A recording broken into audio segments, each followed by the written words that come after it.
Welcome to Dicejunkies, and this is Random Encounters. The weather outside is frightful. I'm here with Q. And I'm Xenodamus. Hope you enjoy.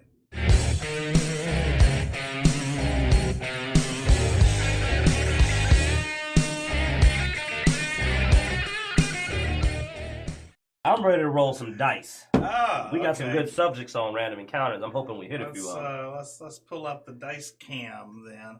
Let's get the list up here first though. So we've got our new categories added to the list, and we'll get ready to go. Let's see, dice cam, bam! There it is. All right. So I rolled first last time, man. Why don't you go ahead? Look like I'm waiting on you. Who you think you are? Who the hell do you think you are? I got you seen that number. anime? I got your number. Huh? You seen that anime? Who the hell do you think you are? That's Gurren a Lagann. common. Yeah, no, that's an awesome anime now. Yeah, there you go. Yeah. There you go. You're getting in there. 17. Villains that would make better heroes. There we go. Well, this one came up recently because we were looking at, again, comes up with the theories, actually. I've been doing a lot of in-depth character analyzation, and I started realizing that some villains would be way more interesting as heroes. So do we want to do one each, or do we want to just, you roll that, you do the one, and we discuss I'm doing one either way. Whether you want to do one's going to be up to you. There you go. You grown man. I ain't... Yeah. I hate your mama. Well, give us your pick, and then I'll just see how much I disagree with it or not on whether or not I pick one. If you need to put a good one in. I'm going to go with, because we've been picking on him, I'm going to throw him a bone here, and I'm going to say that I actually think that Ra's al Ghul would be a very interesting hero? And the basis of that, Ra's al Ghul is he's an immortal. He's been around for hundreds of years. And I think it would be interesting. Honestly, there's some people that would argue he's not that much of a villain to begin with. He's even been presented in some movies as an almost well-intentioned extremist. But the concept of this guy who's been around long enough to see what's wrong and to try to help humanity oppose some of these villains would be an interesting turn on the character. He already is a fairly rational character in a lot of his presentations. And I almost wish he wasn't a villain every time I see him. I really wish he was more like a dark hero who's kind of like, I step in when things get out of hand. I've trained these guys to be able to fight against these supervillains and these threats, but I'm not a nice guy because I've been jaded from being around for hundreds of years. He can even also do something most heroes can't do, which is he can be defeated because the pool allows him to be brought back, so he doesn't even always have to win. The reason that a lot of heroes can't lose is because they lose, it's game over. For Ra's al Ghul, he can have setbacks and defeats because he can still be brought back by the Lazarus pool, so he's got a little more to work with there. He could try to stop a hero and fail and be killed and not come back for hundreds of years, but for him to recover, and then be the comeback that Batman can't do. One time Batman got seriously injured, his back got broke, and even then, that was, things got real rough in that time. But for Ra's al Ghul, he can kind of bounce back from those defeats, which means you can have the dramatic moment of, here's a big battle, and he gets killed, and he's out of the game for a while. So there's more threat. Now, I'm gonna go, I am not a know-it-all when it comes to Ra's al Ghul, but isn't there a thing about the pool is part of the reason why they're evil? It drives them crazy. Yeah. Well, no, that's the dark twist to it, because he's using his pool to stay in the fight, but every time he does it, he gets a little darker. So there's kind of the flaw that sometimes is missing in DC heroes. They tend to be these just perfect, I'm always winning, I never screw up, I rarely make a mistake. Here's this flawed guy, because he's going to eventually go too crazy. So there's a risk. Every time he gets too badly injured or killed temporarily, he gets a little bit further away from being what he needs to be. So you see the conflict. That is a conflict that makes me go, there's stakes here. Okay. Yeah, I can see it. I mean, you get this, it's a tortured hero.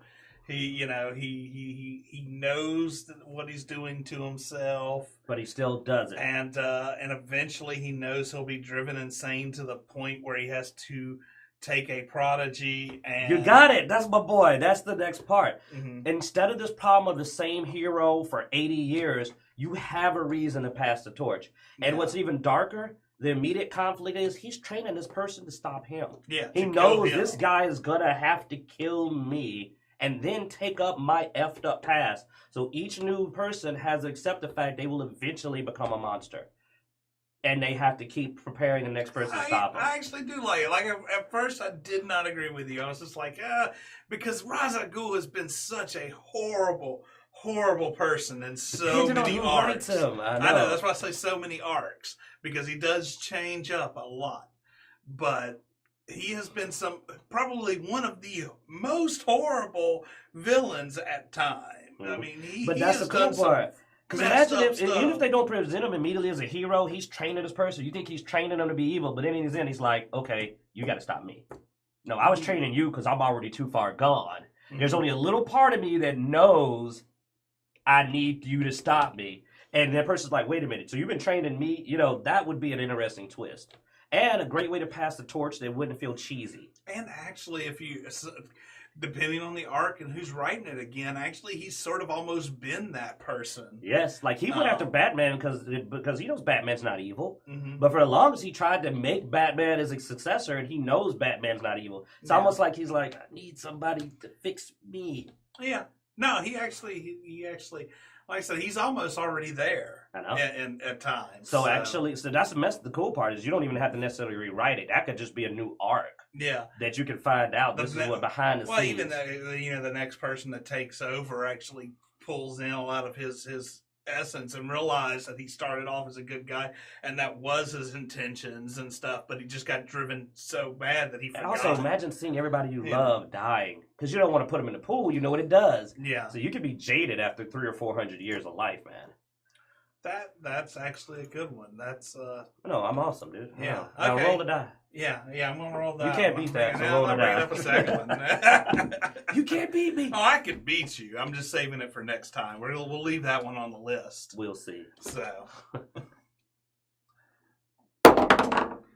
16. Worst decisions in a movie. And no, we're not talking about casting Ghostbusters. That's not the worst decision for that movie. The worst decision for that movie is let's make a Ghostbusters movie. But let's see. Worst decisions in a movie. All right. I love this movie. Evil Dead. But come on. It's the Necronomicon, people. Like they made horrible decisions when they... Just the opening up the basement, opening this up, looking in this. That movie is nothing but a chain of bad decisions. I got you. Okay, when you say we're sitting, I thought you meant like as directors. You're talking about in the movie, terrible decisions people make. Yeah. Oh yeah, I mean, you start playing this tape, and you start hearing crazed evil chanting. You find this book, you hear evil chanting. You know what's going to be Nazareth?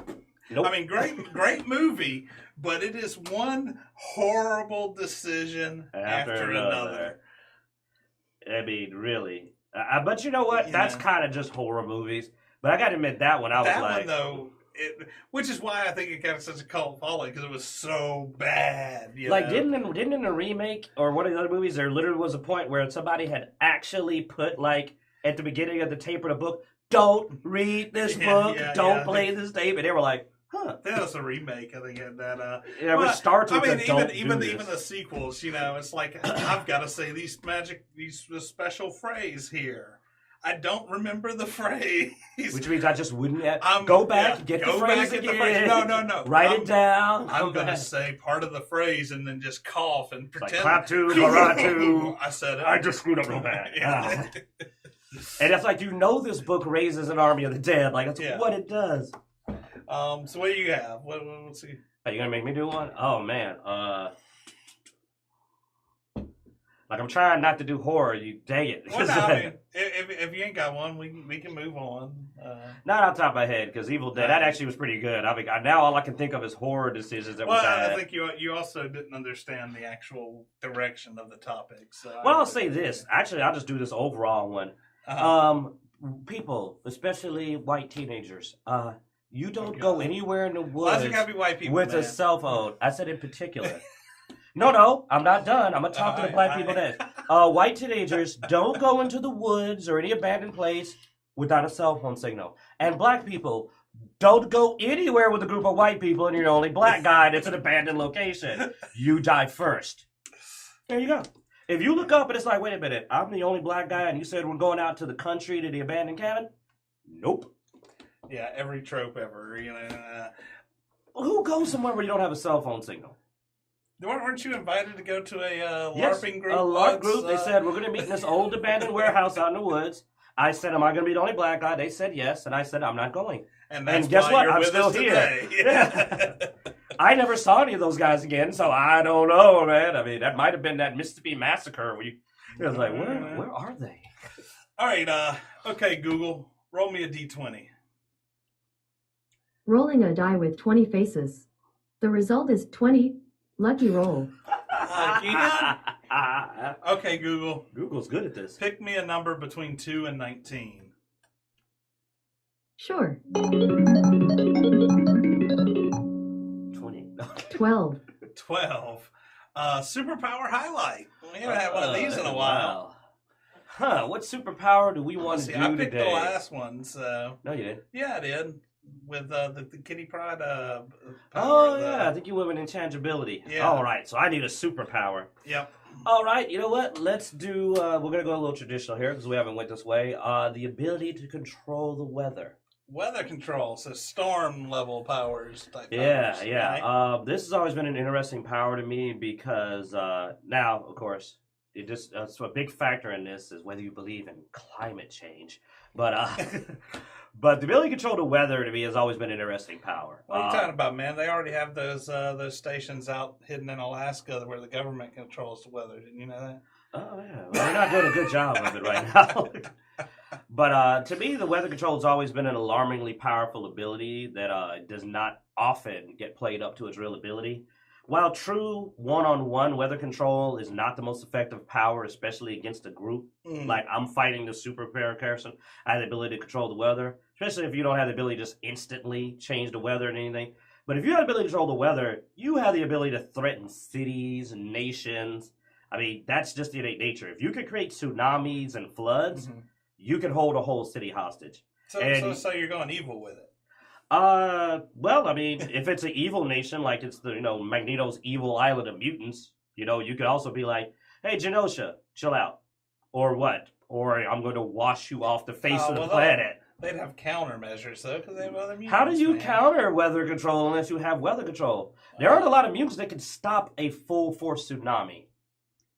That's why it's a devastating power. Not a lot of mutants or superpowers can do that. Put it like this. Every power we mentioned before this one, except maybe time control, cannot stop weather control. Powerful enough telekinesis. You know how powerful you got to be to stop a tsunami. There's a lot more factors. Probably. Well, no, you don't have to stop the tsunami. You just got to stop the person controlling the weather. Who says I got to be there to do it? If you know enough about weather, dude, you can stand on California's coast and wipe out Hawaii. Now you're going real high level there. Well, you better do your homework. If I'm weather control, the first thing I'm going to do is go take a meteorology course and learn how weather works. You ever heard of butterfly effect? Drop an anchor in the ocean here and it causes a tsunami. You're learning now. So. I mean, you don't reveal who you are. If I had weather control, no one would know I'm the guy with weather control. Well, we've said that with every superpower, though. Yeah, but I mean, that's a serious ability. So how do you make a living with weather control? What are you gonna do there? Okay, I hate to steal this, but you just do storm. You don't become a god somewhere and just like bring water to this country so their crops are good. Or you work for the Colombians to help them grow, cocaine fields faster. However you want to use your ability to control the weather. What do you need? Sunny weather, water? I mean, you can control agriculture with this power. Work with the government to take out New Orleans and... Anyway, the way you make money is you stop catastrophes, actually. Yeah. And you're not even a bad guy. You literally could go like, hey, there's a tsunami heading this way, or I can stop it. And what you do? Stop catastrophes. Like you said, that help with crops, stuff like that. And I'm reasonable. I'll charge you only half of what the damages would have been. We estimate $5 billion in damage is going to happen. Dude, I'll stop it for 2.5. I'm a nice guy. I'm a good guy. Half. That's a good discount. That's Black Friday prices, man. Half off. Well, half off saving your entire city. You're also talking about, it depends on how you invest the money on whether or not, because I mean, a $5 million catastrophe, when it goes into building and reconstruction and stuff like that, you're actually spreading the money out amongst the people that live there to spread the other half to the people. I mean, I'm not Damien. I'm not price gouging. Damien would price gouge. He'd be like, I'm gonna make it worse unless you give me 10. You could be hurting the economy by stopping disasters. Well, if they need disasters, I can do that too.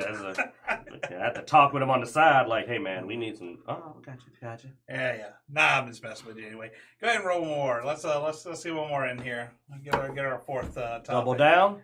12 superpower highlight. Roll again, you moron. I didn't roll 12. You rolled 12. 2. Oh, that's dangerously close to that one, man. Epic movie scene. Oh man. Well, wait a minute now. I rolled, so you start. Well, no. Whoever rolls it is the one that starts it. I hate your ass. Yeah. All right. Old school. Best movie scene, man. I'm going Bruce Lee. I love Enter the Dragon. And Chuck Norris versus Bruce Lee. It was Chuck Norris, right? Because I think he fought Chuck Norris more than once. But yeah, Chuck Norris versus Bruce Lee, man, one of the best scenes. The famous scene, too, where he does the stomp and they lean into his face. He's like... That is one of my favorite kung fu scenes ever.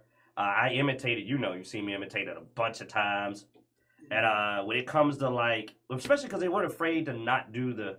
They did a one-sided fight. I don't know if you know the scene, but, like, every time they get ready to fight, he just kicks him in the face. Like, fast as hell. And I was just like... I was laughing. I was on the floor. Just like... Fight! Like, I was just like, okay. That was, to me, what started my love of Kung Fu. In fact, it's the first Kung Fu scene I ever remember from a movie. And after that, I've been watching martial arts movies ever since then. Oh. That's for the old folks. I'm gonna go new, since you went old, and I'm gonna go with Thor Ragnarok. I found a lot of the slapstick comedy and all that to be a little overdone. Wasn't as huge of a fan as a lot of people of that movie, but still the most epic scene I'm already laughing in that movie is when Thor gets slapped around by the Hulk and Loki's up there and goes, now you know how it feels. That's what that feels like. And he jumps up out the chair and I just was like, that's freaking hilarious. To me, that was the most hilarious point in that movie, the best scene in a Marvel movie in a while. Like, as far as humor goes, that was hilarious. To put it like this, then the only other scene that might be better was the first one of that. Where he smashed Loki. But, like, if I was to go to second best scene, it would be that one. And then the third best scene is when he punched Thor. When they're standing there in the bank or whatever, and it says, BAM! I was like, okay. You know what? That's crazy because our 3 top scenes for all the Marvel movies include Hulk and either Thor or Thor and Loki or Loki. There you go. All right. Best part of Marvel Universe. Thor hurting people. Hurting gods. Yeah. All right. Well, that wraps up Random Encounters. Did we go short this episode? It's been, 50 minutes? Leave it one more, too. Man, we ain't worried about times. It's about quality and content. No, I think we had a good episode. I think we talked about a good number of things. We had fun with Perception Check, fun with all that. So, hey, if you didn't get enough of us today, we got plenty of content on YouTube. Go check it out. We got book reviews for D&D books and Pathfinder, or Pazio's Starfinder. So we got some cool tabletop stuff. We have some movie reviews on there. And all of our con content. Con content, cosplay. Damien does a lot of playthroughs and stuff with video games that you can check out there. He's a big Fallout and Skyrim and XCOM guy. Went some Diablo 3. So that's all on there. check it out. If you didn't catch this whole thing, it will stay up on Twitch for a while, or you can catch us on audio on our podcast. And we also do the Perception Check and the Random Encounters episodes on YouTube. So thanks for watching, and we hope you enjoyed.